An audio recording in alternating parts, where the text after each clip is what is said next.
This conference will now be recorded. Let's talk about Form 220, Cooperating Compensation Agreement. You may have used this form previously when you were working in a different MLS, but now since compensation amounts are not allowed in MLS, you'll be using it most of the time. There are two primary exceptions where you won't need it. One is if you're a buyer agent working with new construction, the builder likely has their own compensation form. The second scenario is if your buyer wants to purchase a for sale by owner and you've convinced the for sale by owner to pay your commission. In this situation, you would use Form 150. Most resales, you will need to use this form. So let's go over how to fill it out. You'll put in the seller, the buyer, and the address. Simple there. Most of the time for the fee, you're going to indicate that the listing firm is paying. This is a normal type of situation where the listing firm has an agreement where the seller agrees to pay them some total amount, and then some subsection of that amount will go to the buyer agent.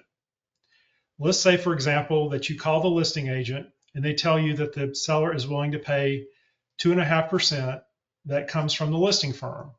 You would check the box here and you would put 2.5%. Of course, that's just an example. It could be a flat fee. It could be some combination. So you would use these places if that's the situation. Payment of the fee. It's very important to understand what this is saying. The fee will be earned by the selling firm once both buyer and seller signs a written contract for sale of the property. So in other words, it's earned when you have the contract. It is not due and payable, however, until they close. And then B actually reiterates that the fee will be paid at closing as defined in the contract. Now, Section 3, you're going to be putting in a date. This date is when this will terminate if the fee has not been earned prior to that date. So basically what you're doing here is you're putting in a date which is far out enough that you think you will have time to negotiate a contract and get it signed. If you don't have a contract negotiated and signed by the time you get to the date you put in here, this form automatically becomes invalid. Section 4 is a lot of legal jargon. I'll leave it up to your sellers or your buyers, whoever's signing this, to decide if they want to have an attorney explain this to them, because we're not attorneys and we are not responsible for explaining the legal talk. Now, let's talk about a scenario when you may need to have the seller box checked instead of listing firm. For example, suppose you call a listing firm or listing agent. It's generally advisable to do this before you even show the property. So you call the listing agency and they tell you that the seller is not willing to pay your commission, your compensation. You talk to your buyer, you agree to go see the property anyway with your buyer, at that point not knowing for sure if you're even going to get paid. Your buyer's ready to make an offer, but they cannot pay your compensation. They just don't have enough money. So you go to the listing agent. Perhaps at this point you float a figure to the listing agent, let them know about what your buyer is willing to pay. Listing agent talks to seller, and seller says, okay, fine, I'll pay the buyer agent's fee, which you have communicated is 2.5%. And once again, same example. In this scenario, there are two things that could happen.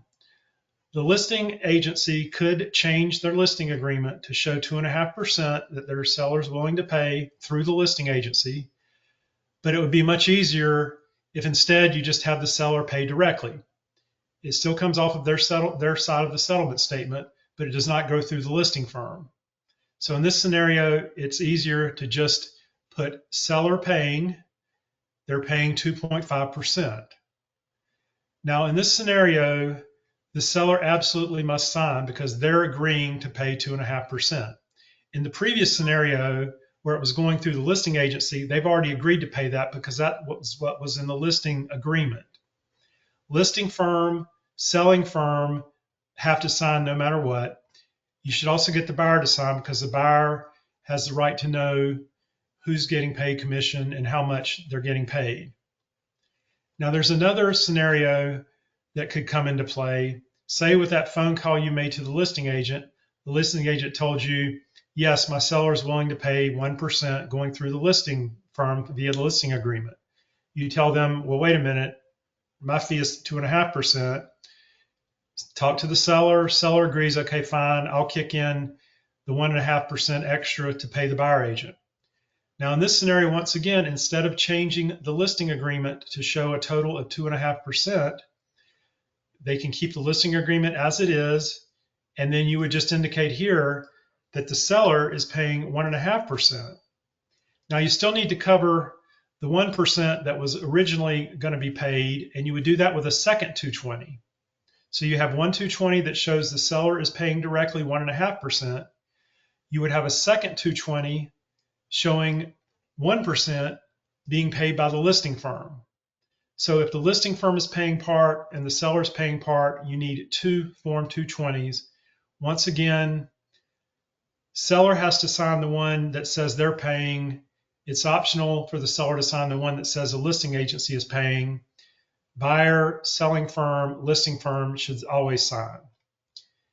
Lots of stuff here. Everyone's going to be confused for a while. We'll figure it all out.